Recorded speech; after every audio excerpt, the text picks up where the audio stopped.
चित्रान लिखनी ब्लॉग में सबका हार्दिक स्वागत है। सबके मंगल बहुत सी कामना के साथ यानी भागवत कथा के प्रसंग में अनेकों पात्रों के रहस्यों का वर्णन करते करते हम आज के प्रसंग के सार में पहुँचे हैं कि देह गेह में आसक्त पुरुषों की अधोगति का वर्णन, देह गेह और आसक्त पुरुषों की अधोगति किस प्रकार से होती है उसका वर्णन आज के प्रसंग में है, जिसके अंतर्गत कपिल देव जी कहते हैं अपनी माता देवहूति से, हे माता, जीव सुख की अभिलाषा से जिस जिस वस्तु को बड़े कष्ट से प्राप्त करता है उसी को भगवान नष्ट कर देते हैं, जिसके लिए उसे बड़ा शोक होता है। तो उसका कारण यह है कि मंदमति जीव और मोहवश इस नाशवान शरीर है और उसके संबंधियों का घर खेत धन को नित्य तथा रहने वाला मान लेता है। तो कपिल देव जी ने देह गेह में आसक्त पुरुषों की अधोगति का वर्णन किया है। अपनी माता को उन्होंने समझाया कि हे माता, जीव सुख की अभिलाषा के लिए, सुख की कामनाओं के लिए जिस वस्तु की अपेक्षा करता है बड़े कष्ट से प्राप्त उसको करने की भाव रखता है, उसके लिए कोशिश करता है, प्रयास करता है, उसी को भगवान नष्ट कर देते हैं, जिसके लिए उसे बड़ा शोक होता है। इसका कारण यह है कि वह मंदमति जीव मोहवश माया मोह में अनुरक्त होकर के इस नाशवान शरीर क्षितिजल पावक गगन समीरा पंच तत्व अधम शरीरा और उसके संबंधियों घर है, खेत है, धन है, नित्य है, सदा रहने वाला मान लेता है। तो उसके विषय में उन्होंने देह गेह से आसक्त जो आदमी, जो पुरुष या स्त्रियां होती हैं, मनुष्य मात्र होता है, अधोगति का वर्णन उन्होंने किया है। इससे पहले दोस्तों कल के प्रसंग की समीक्षा करेंगे। दोस्तों यानी कपिल भगवान ने अपनी माता देवहूति को भक्ति का रहस्य क्या है, भक्ति का मर्म क्या है और काल की महिमा क्या है उसके बारे में वर्णन किया। देवहूति ने इस मन में पूछा कि प्रभु, मुझे भक्ति योग का मार्ग बताइए, कैसे मैं भक्ति के योग के मार्ग में उसको अपनाने का प्रयास करूं, और जिसके भय से लोग शुभ कर्मों से प्रवृत्त होते हैं, जो ब्रह्मा आदि का भी शासन करने वाला होता है, उस सर्वसमर्थ काल का स्वरूप भी आप मुझसे कहिए। तो भगवान कपिल ने इस संबंध में कहा कि माता जी, भक्ति के 4 प्रकार होते हैं, जिसके अंतर्गत उन्होंने जो क्रोधी पुरुष हृदय में हिंसा, दया अथवा जलन का भाव रखकर मुझसे भगवान से प्रेम करते हैं, वह भगवान का तामस भक्त है। और जो पुरुष विषय यश ऐश्वर्य की कामना से केवल प्रतिमा में मेरा पूजन करता है, मूर्ति पूजन करता है, वह मेरा राजस भक्त है। और जो व्यक्ति पापों का क्षय करने के लिए पूजन करता है, मेरा कर्तव्य है ऐसा समझता है कि वह मेरा सात्विक भक्त है। तो तामसिक, राजसिक और सात्विक भक्तों की समीक्षा करते हुए चौथा कारण उन्हें बताया कि जिस प्रकार गंगा का प्रवाह अखंड रूप से निरंतर अविरल समुद्र की ओर बहता रहता है, उसी प्रकार मेरे गुणों से के स्वर्ण मात्र से ही, मेरे रहस्य भगवान के गुणों की के स्वर्ण मात्र से मनन करने से, चिंतन करने से मन की गति का जो तेल धारावत मेरे प्रति हो जाता है तथा मुझ पुरुषोत्तम में निष्काम और अनन्य प्रेम हो जाता है, यह निर्गुण भक्ति योग का लक्षण है। तो ऐसे निष्काम भक्त मेरी सेवा के बदले मेरी 5 प्रकार की मुक्ति को ही अस्वीकार कर देते हैं, जिसके अंदर सालोक्य है, भगवान के नित्य धाम में निवास करना, शास्ति है, भगवान के समान ऐश्वर्य भोग, सामीप्य है, भगवान की नित्य समीपता, और सारूप्य है, भगवान का सारूप, और सायुज्य है, भगवान के विग्रह में समाधान। तो भगवान सेवा के लिए मुक्ति का भी तिरस्कार करने वाला जो यह भक्ति योग ही परम पुरुषार्थ अथवा साध्य कहा जाता है। माता ने तब यानी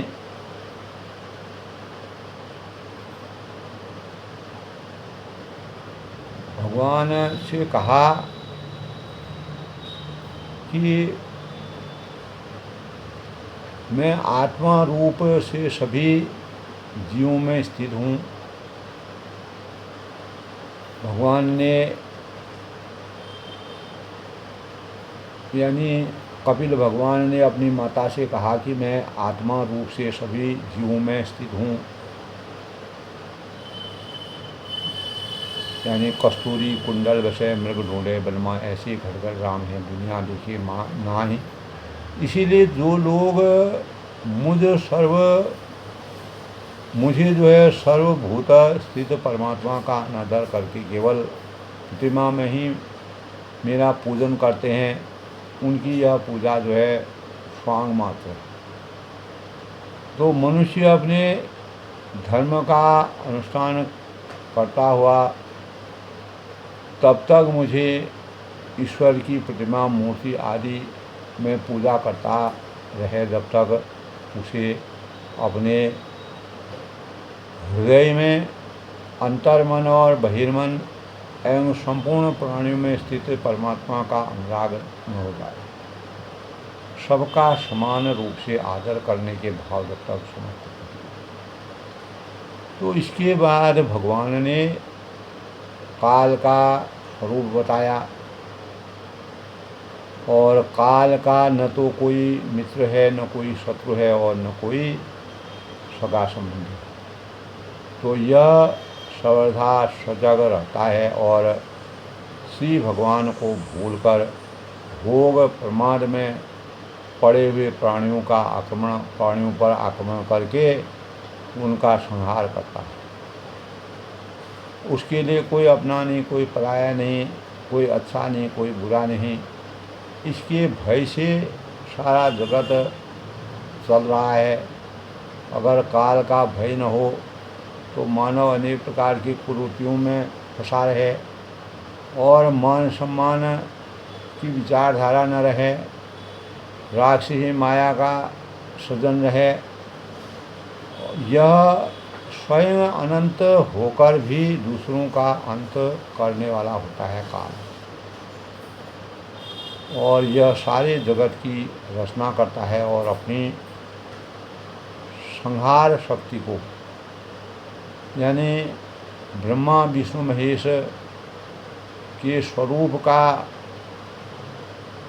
जो वास्तविक स्वरूप है वह काल है।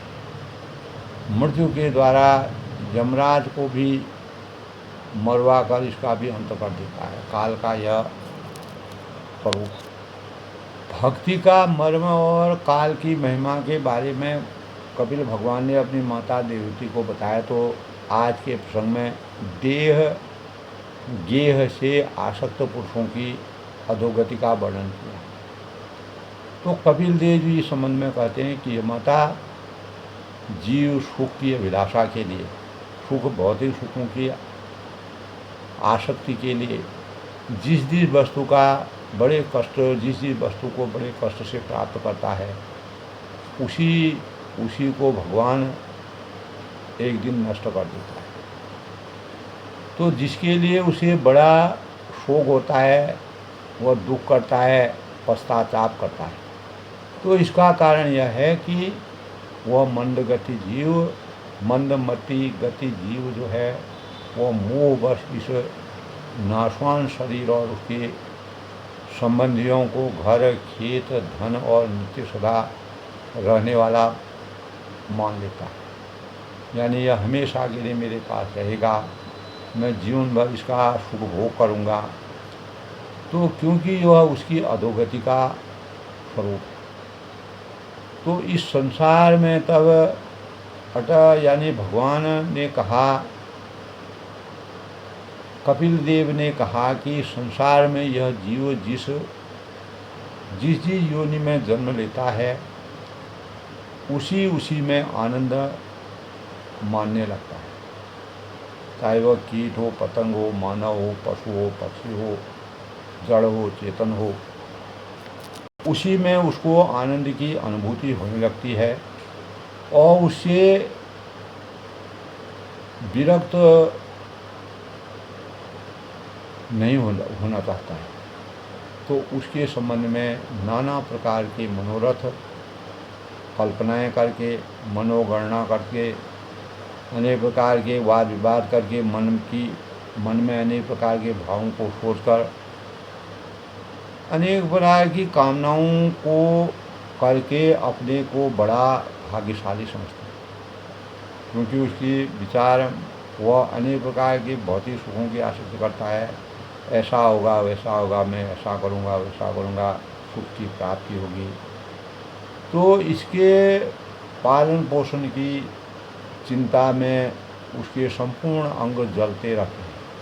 कभी किसी प्रकार जलते हैं, कभी किसी प्रकार जलते हैं। तो वो अपना जीवन हमेशा जलाता रहता है। तो और इन्हीं के लिए वह तरह तरह के पाप भी करता है।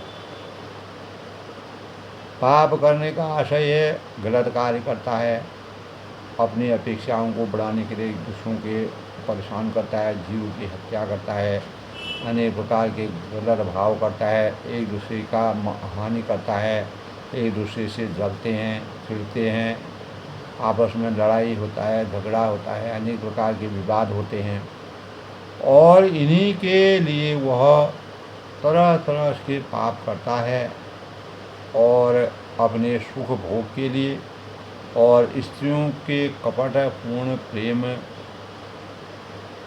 एवं बालकों की मीठी मीठी बातों में इसका मन फंसा ही रखता है। कहीं न कहीं अपने मन को वह फंसाए रखता है। धीरे धीरे वृद्धावस्था आने पर जब बालपन, यौवनपन और शैशवपन के बाद, जब यौवनावस्था के बाद, वृद्धाश्रम के बाद जब वृद्धावस्था में आ जाता है, तो आने पर शरीर रोगी हो जाता है, अनेक प्रकार के कष्ट यातनाएं होती हैं। जिस प्रकार मशीन को लंबे समय तक चलाने पर मशीन में कोई न कोई अवरोध आ जाते हैं, उसी प्रकार इस शरीर में भी अनेक प्रकार के अवरोध, जगह जगह पीड़ाएं होती हैं, दर्द होता है, कठिनाइयाँ होती हैं। तो वह परेशानियों में आ जाता है, शरीर रुग्ण हो जाता है। स्त्री पुत्र आदि इसका पहले के समान आदर नहीं करते। जैसे किसान बूढ़े बैल की अपेक्षा कर देता है, वह मरणासन्न अवस्था में घर में पड़ा रहता है और कुत्ते की भांति पुत्रों की अपमानपूर्वक दिए हुए टुकड़े खाकर जीवन निर्वाह करता है। इस प्रकार की घटनाएं हमारे सामाजिक परिवेश में दिखाई देती हैं। तो देह गेह में उसका यानी आसक्त रखता है। इस प्रकार से वह दूसरे पर आश्रित हो जाता है। इस प्रकार से वह जो मूर्ख पुरुष अर्थात वह मूर्खता से आसीन हो जाता है, अपना मन भगवान में न लगाकर निरंतर कुटुंब पोषण में, अनेक प्रकार के माया मोह के बंधन में, भौतिक अपेक्षाओं के सुख के लिए, लंबे जीवन की कामना के लिए, हमेशा अमर रहने के लिए अनेक प्रकार की कामनाएं करता है, पूजा करता है, पाठ करता है, ध्यान करता है, मनन करता है, चिंतन करता है। क्षिति जल पाव गगन समेरा, पंच तत्व अधम शरीरा।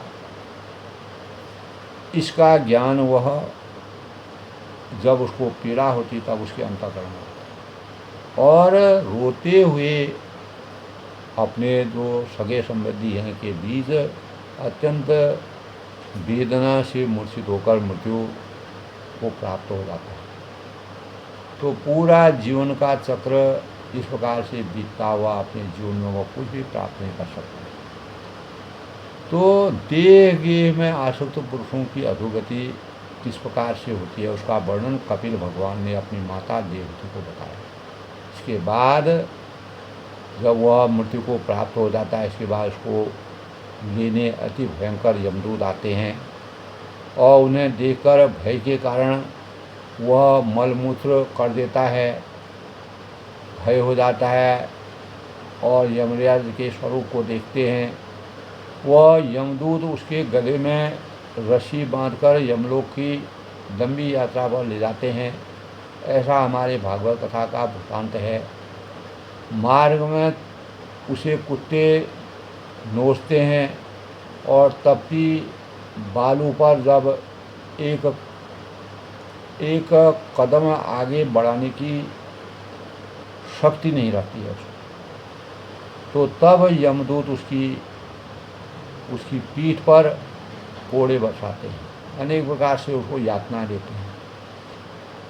उस समय उसे याद आता है अपने किए धरे जो कार्य, जो गलत सही कार्य हमको किए हैं, उसका वह पश्चाताप करता है। तो हाय, मैंने भगवान का नाम नहीं लिया, परमात्मा का नाम जाप नहीं किया, स्मरण नहीं किया, सत्संग नहीं किया, सत्य मार्ग पर चला नहीं, लोगों के प्रति अपमानित किया, लोगों को जलाया, उनकी आत्मा को जलाया, उनको कुंठित किया। अनेक प्रकार के भाव जो भी उसने गलत सही कार्य किए हैं वह उसकी आत्मा खुद ही उसका वर्णन करती है, उसके चित्त में आता है। तो सत्संग नहीं किया, भजन नहीं किया, नाम जाप नहीं किया, गुरु की बात नहीं सुनी, हाय हाय उसे उसके सारे पाप कर्म तब याद आते हैं जब वह मृत्यु के बाद यमराज के हाथ में लग जाता है। उसके बाद वह यमपुरी पहुंच जाता है। तो इसका वर्णन दोस्तों यानी अनेक शास्त्रों में किया गया है।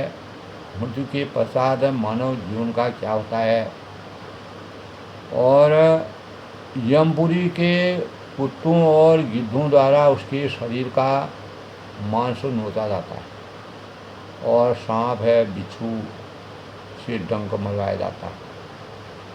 शरीर को काट कर टुकड़े टुकड़े करवाए जाते हैं। जिस प्रकार यहाँ पोस्टमार्टम करके आदमी का पहला यमराज तो उनको यहीं मिल जाता है। तब देवहूति माता जी की बातें, इस प्रकार मनुष्य अपने कुटुंब का पालन पोषण करने में जो पाप करता है वह नरक में जाकर मारता है, यानी नरक में जाकर के वह उनका भोग करता है। तो कर्मण्येव अधिकारसु मा फलेषु, कर्म के अनुसार फलों की जो जस करें तस फल राखा। भगवान की इस प्रकार की रचना है, जो जिस प्रकार के कार्य करता है, जिसके द्वारा जिन कर्तव्यों का निर्वहन करवाया जाता है, उसी प्रकार वह उसके फलों का भोग करता है।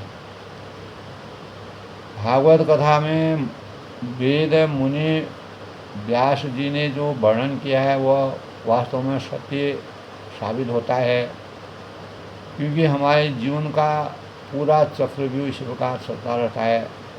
मानव अनेक प्रकार के दूसरों को ज्ञान देता है, शिक्षा देता है, लेकिन स्वयं पर कभी ध्यान देता है कि मैं क्या कर रहा हूँ, क्या करना चाहिए, क्या नहीं करना चाहिए। इन बातों का जब तक वह अपने अंतर्मन और बहिर्मन में वास्तविक ज्ञान की पराकाष्ठा को पूर्ण न कर पाए, तब तक उसका ज्ञान अधूरा है।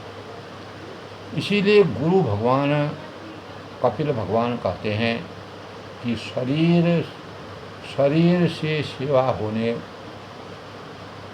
दो, पर तुम अपना मन भगवान में लगाओ। यानी शरीर से सेवा होने दो, लेकिन परमात्मा के प्रति अपना ध्यान कभी भी दूर मत करो, भगवान में अपना चिंतन लगाओ। यही साथ जाएगा, यही हमारा अंतिम साथ है। इसके अलावा हम अपने भौतिक सुखों, जिसके लिए हमने देह गेह में आसक्त होकर अनेक कामनाओं कल्पनाओं को सोचा, वह कल्पनाएं धरी धरी रह जाती हैं। और भजन करो, नाम जप करो, भगवान से कहो कि हे प्रभु उस बस इतनी कृपा करना, यह प्राण तन से निकले आप सामने हो, मेरे सामने हो। भगवान जब मेरे सामने होंगे तो गोविंद गोविंद मुख से निकलेगा, तो विष्णु दूत लेने आएंगे, भगवान का नाम जाप होगा, स्मरण होगा, भगवान का भजन गिरा। सच्चे मन से अगर भगवान को स्मरण करेंगे, याद करेंगे, और मेरे प्यारे कन्हैया भगवान श्री कृष्ण के चरणों में जाकर बैठना और अपना घोर नरक की यातनाएं सहन करके दोबारा मृत्युलोक में पटक दिया जाएगा। इस मृत्युलोक के धर्म अर्थ काम मोक्ष की प्राप्ति के लिए हमारे जीवन में भजन, नाम जाप, भगवान का स्मरण, भगवान का कीर्तन, वही एकमात्र साधन है, वही हमारे साथ जाता है। इसीलिए मुनि वेद व्यास जी ने भगवान के स्वरूप का अपने अंतर्मन में ध्यान मनन चिंतन करते हुए कपिल भगवान के द्वारा अपनी माता देवहूति को जो ज्ञान दिया, देह गेह में आसक्त पुरुषों की अधोगति किस प्रकार से होती है, इसीलिए हमें देह गेह की आसक्ति से हमेशा विरत रहना है और भगवान के स्वरूप का आनंद उठाना चाहिए। यही आज के प्रेरणादायक भागवत कथा का प्रसंग है। सबके मंगल भोज की कामना के साथ मैं सबका अभिनंदन करता हूँ, स्वागत करता हूँ। और हमारे जीवन का जो चक्रव्यूह है वह किस प्रकार से चलता है, यह कपिल भगवान ने अपनी माता देवहूति को किस प्रकार से समझाया, उसका रहस्यमय वर्णन आज के प्रसंग है। मैं सबके सुंदर भविष्य की कामना करता हूँ और मंगलमय जीवन की कामना करता हूँ। सबको सद्बुद्धि आए, सद्विचार आए और भगवान का भजन कीर्तन करके अपने जीवन को सार्थक बनाएं। सब लोग सुखी रहें, खुश रहें, प्रसन्न रहें। आज के प्रसंग में बस ना कल किसी नए प्रसंग से निकले, तब तक सबका आनंद।